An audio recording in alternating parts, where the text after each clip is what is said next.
certificat, on te donne juste un permis d'études d'un an et après ça, j'ai renouvelé pour un autre permis d'études et un CAQ bien sûr de 1 an encore parce qu'il fallait que je fasse un certificat en ressources humaines deuxième niveau. Puis une fois que j'avais eu mon deuxième permis d'études d'1 an, quand je suis rentrée au bac, je redemandais encore un troisième permis d'études parce qu'on m'est transféré au baccalauréat. Donc j'ai pu avoir un permis de 2 ans. Ouais, 2 ans. Parce qu'ils m'avaient donné 1 an. Fait qu'ils m'ont juste donné 2 ans par la grâce de Dieu. Et voilà ce qui s'est passé. Ensuite de ça, pour ce qui est des renouvellements de permis d'études, j'ai renouvelé toujours mes permis d'études 3 mois avant l'expiration.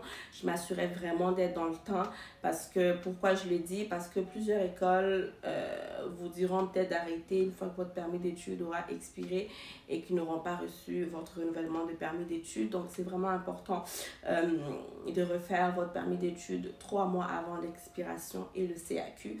Super, super important. Il faut toujours être en règle dans vos papiers. Je l'ai dit et je les rédigerai toujours. Ton permis d'études, ton CAQ, ton passeport sont les 3 bijoux que tu dois toujours avoir avec toi au Canada pour vivre en paix. Donc, il faut toujours qu'il soit à jour, il faut toujours le tenir à jour, il faut toujours s'assurer que le document soit en ordre. C'est super important. Ensuite de ça, quand j'ai fini mes études en août 2020, j'ai gradué. J'ai directement arrêté de travailler parce que je travaillais à temps partiel.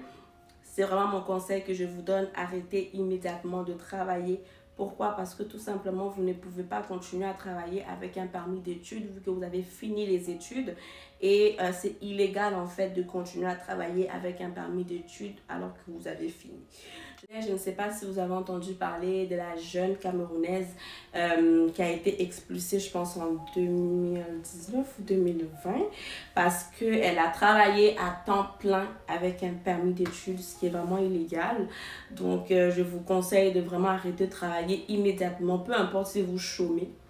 Arrêtez de travailler et faites la demande de permis de travail post-diplôme.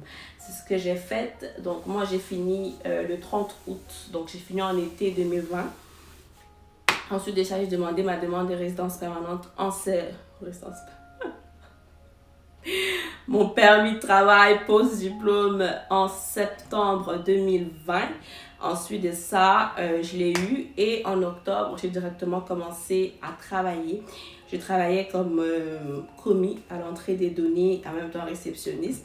Donc, j'ai travaillé de octobre jusqu'à janvier 2021. Et je travaillais à temps plein, donc j'avais le droit, vu que j'avais un permis de travail post-diplôme. Pourquoi je vais dire diplôme? Post-diplôme.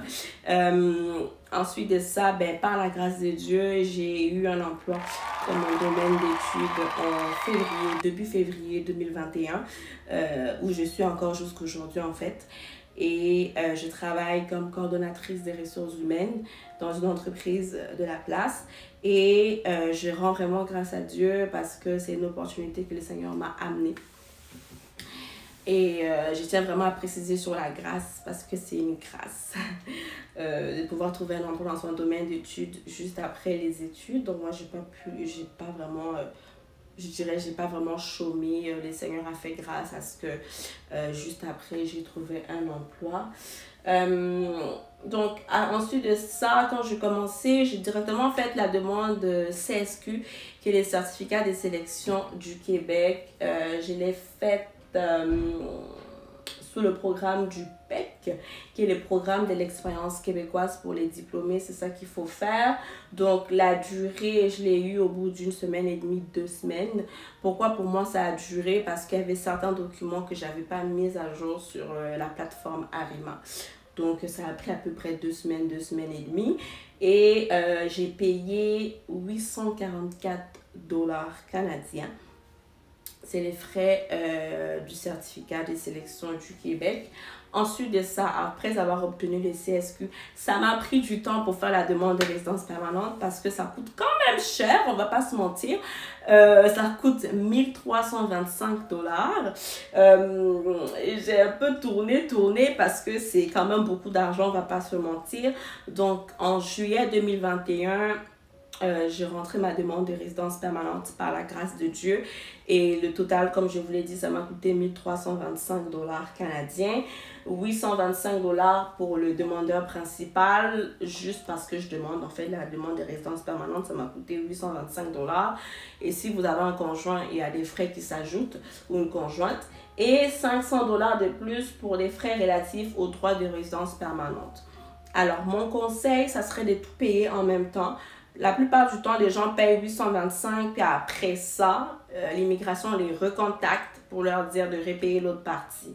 Pour ne pas que vous ayez ce stress de payer, repayer, moi, je vous conseille de tout payer en même temps. Comme ça, vous êtes tranquille, vous attendez votre demande. Donc, moi, j'ai rentré ma demande en fin juillet, mi-juillet 2021. Et j'y suis en attente, donc par la grâce de Dieu. Une fois que je l'aurai, bien sûr, je vous parlerai, je vous informerai que j'ai eu ma résidence permanente. Mais pour l'instant, je continue à travailler avec mon permis de travail post-diplôme. Et tout se passe très bien jusqu'ici et je rends grâce à Dieu. Donc, c'est pas mal ça par rapport à où est-ce que j'en suis avec mes démarches, où est-ce que j'en suis avec mes démarches.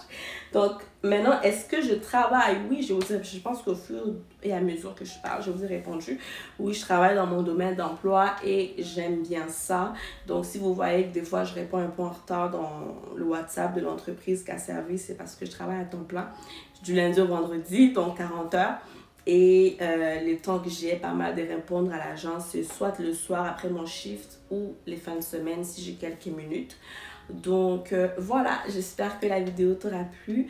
N'hésite pas à me mettre dans les commentaires tes suggestions, des vidéos que tu aimerais voir sur ma chaîne.